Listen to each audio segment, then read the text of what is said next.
បាទជំរាបសួរបងប្អូនយើងវិលមកជួបគ្នាជាថ្មីម្ដងទៀតពាក់ព័ន្ធនឹងចំណេះដឹងបាទទូទៅផ្នែកកសិកម្មបាទបែបលក្ខណៈគ្រួសារដើមដំណាំតិចតួចជុំវិញផ្ទះអញ្ចឹងណាបាទអញ្ចឹងសម្រាប់បងប្អូនខ្ញុំឃើញសួរនាំច្រើនឬមកក៏មិនចូល YouTube របស់ខ្ញុំ Channel របស់ខ្ញុំអញ្ចឹងណាទាំងក្នុង Channel YouTube ទាំងក្នុង Facebook Page ក៏សួរពាក់ព័ន្ធពីទឹកក្រហមហ្នឹងទឹកអ៊ីគេអញ្ចឹងណាបងប្អូនមួយចំនួនសារក្រោយនេះក៏គាត់អត់ដឹងអត់ស្គាល់តែបងប្អូនដែលបានតាមដានវីដេអូខ្ញុំកន្លងមកគាត់ស្គាល់ហើយគាត់សម្បូរបងប្អូនច្រើនដែលគាត់ចេះធ្វើអញ្ចឹងណាអញ្ចឹងខ្ញុំមករៀបរាប់ពីប្រភេទទឹកនេះគឺវាមានអត្ថប្រយោជន៍ច្រើនសម្រាប់ស្រោចដំណាំបាញ់ផ្កាតិចតួចនៅក្នុងមុខផ្ទះតាមជុំវិញផ្ទះរបស់យើងណាបាទ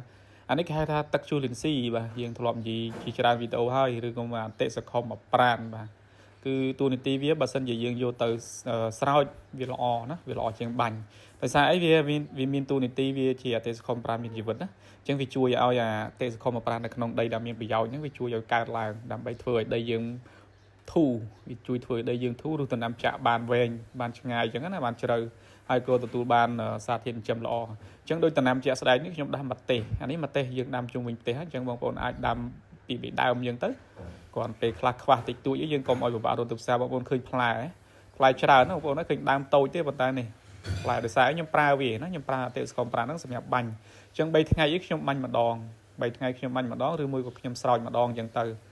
ហើយក្នុងការលាយរូបមន្តក្នុងការលាយជាមួយទឹកចំណុះប្រមាណនោះយើងបាននិយាយរួចហើយអញ្ចឹងបងប្អូនអាចមើលវីដេអូផ្សេងបានក្រោយបានណាអញ្ចឹងខ្ញុំបញ្ជាក់នេះបន្ថែមទៀតចុះគឺយើងក្នុងទឹក1លីត្រយើងដាក់3ស្លាបព្រាបាយទៅអញ្ចឹងណាសម្រាប់ខ្ញុំណាអញ្ចឹងបងប្អូនអាចឃើញហើយគឺផ្លែច្រើនដើមតូចទៀបទេតែផ្លែវិញគឺថាបាក់មែកអស់2មែកហើយបងប្អូនបាទបាក់មែកអស់2មែកហើយអញ្ចឹងពីមុនដើមវាមែកសាខាច្រើនជាងហ្នឹង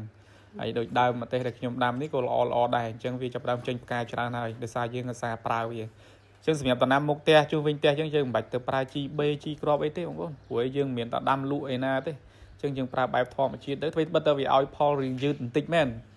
វាក្រចេញផលមែនធម្មជាតិណាប៉ុន្តែពេលដែលវាឲ្យផលបាទពេលដែលវាដល់ពេលឲ្យផលគឺច្រើនមែនតើហើយក៏ល្អទៀតសម្រាប់សុខភាពយើងអញ្ចឹងអ្វីដែលសំខាន់គឺគ្រាន់តែមកដាំហូបមកល្មមត្រឹមហូបបានហើយ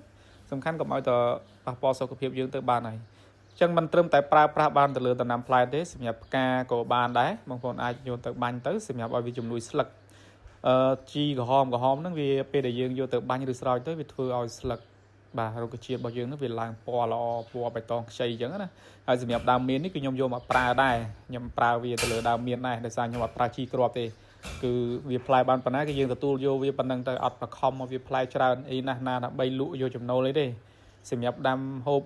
ក្នុងគ្រួសារសម្រាប់សុខភាពក្នុងគ្រួសារហ្នឹងយើងធ្វើធម្មជាតិទៅបងប្អូនបាទគឺផ្កាច្រើនបាទផ្កាច្រើនមែនតើបាទហើយមានក្តាប់មានអីហើយអានេះខ្ញុំដាំនឹងផើងដីទូចមួយផងបាទវាផ្ដល់ផលឲ្យ